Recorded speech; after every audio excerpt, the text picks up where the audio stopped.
They said motherhood would change her. They were right, just not in the way anyone expected. Sarah Mitchell had traded her combat boots for sneakers, her rifle for diaper bags, and the adrenaline of covert operations for the chaos of raising a 5-year-old boy named Ethan.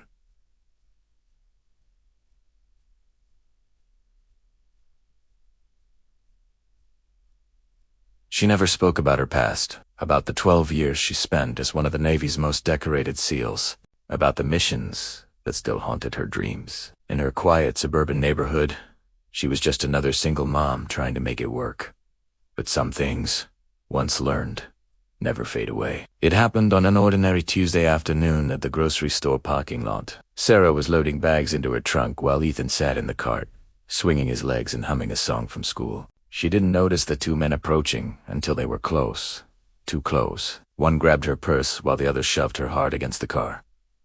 Ethan screamed. That sound, her son's terrified cry, flipped a switch inside her that she'd kept carefully locked for years. The first attacker never saw it coming. In one fluid motion, Sarah twisted his wrist, disarmed his grip, and swept his legs out from under him. He hit the pavement hard, gasping. But here's the thing about real danger: you don't have time to think. You only have time to react. And if you're rewatching this story and wondering what you would do in that moment to protect someone you love, hit that like button and subscribe, because this next part will leave you speechless. The second man lunged at her, pulling a knife from his jacket. Sarah's training kicked into autopilot. She sidestepped, caught his arm, and used his own momentum to slam him face first into the side of her car. The knife clattered across the asphalt. Both men were on the ground now, groaning, confused about what just happened. Sarah stood between them and her son, breathing steady, eyes sharp. A small crowd had gathered, phones out, recording.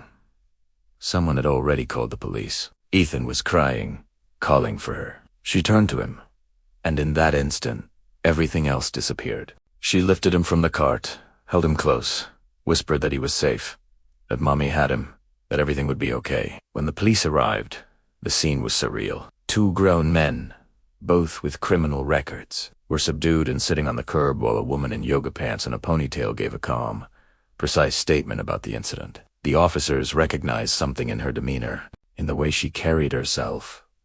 One of them, a veteran himself, asked if she had military experience. Sarah hesitated, then nodded. "Navy," she said quietly.